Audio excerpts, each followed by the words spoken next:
Deutsche Bank et le Crédit Suisse jettent un coup d'œil de plus près à leur structure de paiement. Donc, comment cela pourrait secouer le secteur financier?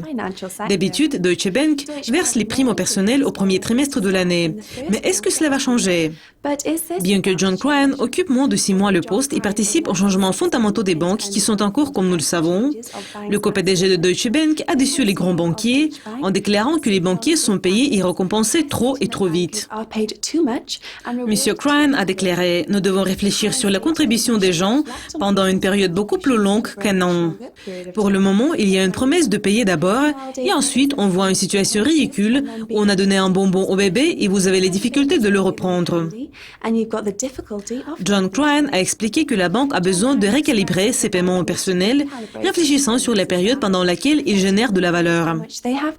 Les autres points soulignés par M. Cryan comprennent l'importance des gestionnaires qui doivent ralentir le processus de bonus pour être sûr que les employés ne sont pas récompensés pour des travaux qui ne sont pas encore accomplis.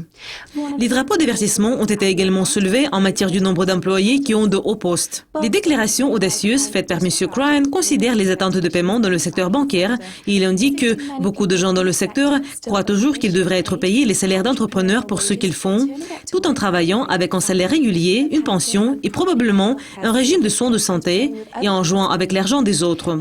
Cela ne semble pas être quelque chose dans l'esprit d'entrepreneuriat, sauf les structures de rémunération. Credit Suisse Group AG regarde également de plus près les structures de rémunération, surtout en révisant le salaire pour 12 cadres supérieurs après l'élimination des objectifs de rentabilité. 2016 peut être une année importante dans le secteur bancaire en matière de changement dans les structures de rémunération. Cependant, un ancien employé de Goldman Sachs a décidé de prendre son paquet de rémunération dans ses propres mains. L'ancien employé a été accusé d'un délit d'initié suite à l'acquisition de fonds s'élevant à $468 000. Un ancien employé de Goldman Sachs a été accusé d'un délit d'initié par la Securities and Exchange Commission.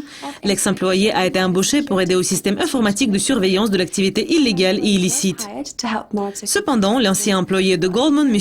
Yu Han, a utilisé sa position à son avantage en sécurisant des investissements réussis dans les fusions et acquisitions impliquant des clients de la banque. Le porte-parole de Goldman Sachs, Michael Duvalley, a déclaré « Si les allégations sont vraies, M. Han a violé notre confiance et a ignoré une formation approfondie qu'il a reçue. Donc, nous sommes heureux que les autorités le poursuivent pour ses actions. »